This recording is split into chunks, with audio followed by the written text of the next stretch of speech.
Assalamu alaikum dear students. I hope you'll be fine. We are studying chapter number 8 energy and its forms. Today our discussion topic is renewable energy sources.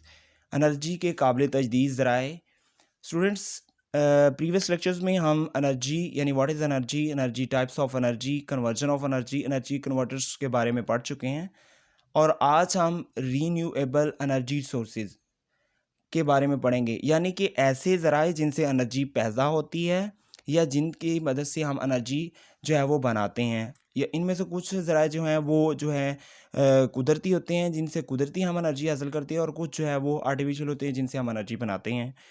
There are many sources of energy such as coal, oil and natural gas.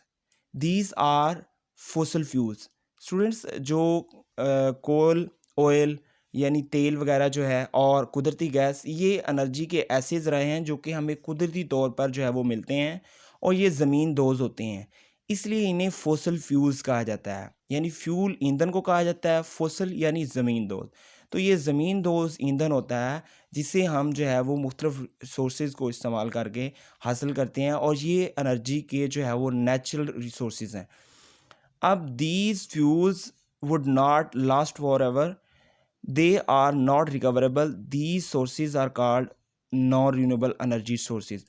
Basically इनको हम एक ही बार इस्तेमाल कर सकते हैं, इसलिए इन्हें जो है ये नॉट रिकवरेबल हैं, यानी कि इनको हम दोबारा इस्तेमाल नहीं कर सकते, इसलिए इन्हें जो है वो नॉन रीन्यूएबल एनर्जी सोर्सेज कहा जाता है। अब देखें कि जो है वो जिस तरह बढ़ती हुई ट्रैफिक और बढ़ती हुई कंजम्पशन प्रॉब्लम ईंधन की जो है वो इनकी शॉर्टेज यानी शॉर्टफॉल जो है वो प्रॉब्लम क्रिएट कर रही है, यानी कि ऐसा जो है वो इनकी शॉर्टेज जो है वो क्रिएट हो रही है।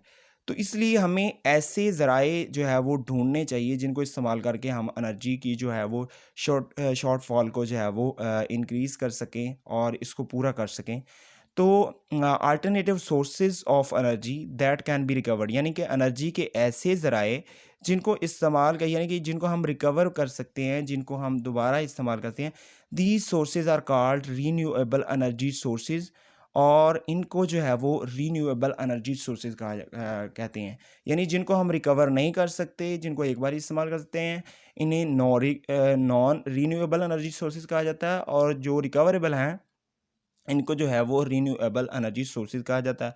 अब जो रीन्यूएबल एनर्जी सोर्सेज हैं इनमें जो है वो वुड है और वाटर है और विंड है और एनिमल वेस्टेज है और सनलाइट वगैरह है और इसके बाद जो है टाइड्स ऑफ सी यानी समंदर की लहरें, लकड़ी, पानी, हवा और जानवरों का फुजला और सूरज की शुआएं और जो है वो समंदर पर बनने वाली लहरें, इन सब को जो है वो हम जो है वो इन सोर्सेज़ को यूज़ करके हम जो है वो रीन्यूएबल जो है वो एनर्जी सोर्सेज़ बना सकते हैं, यानी इनसे हम दोबारा से यानी एनर्जी क्रिएट कर सकते हैं। अब देखें वुड से जो है वो भी हम जो है वो थर्मल पावर जो है वो स्टेशन चलाते हैं, उसी तरह वाटर जो है इससे हाइड्रोइलेक्ट्रिक एनर्जी हासिल की जाती है, विंड से भी जो है हम विंड पावर स्टेशंस बनाते हैं और एनिमल वेस्टेज से भी ईंधन जो है वो बनाया जाता है, सनलाइट से सोलर एनर्जी हासिल की जाती है और इस तरह टाइड्स ऑफ सी जो है ये समंदर पर बनने वाली, इससे टाइडल एनर्जी जो है वो हासिल की जाती है।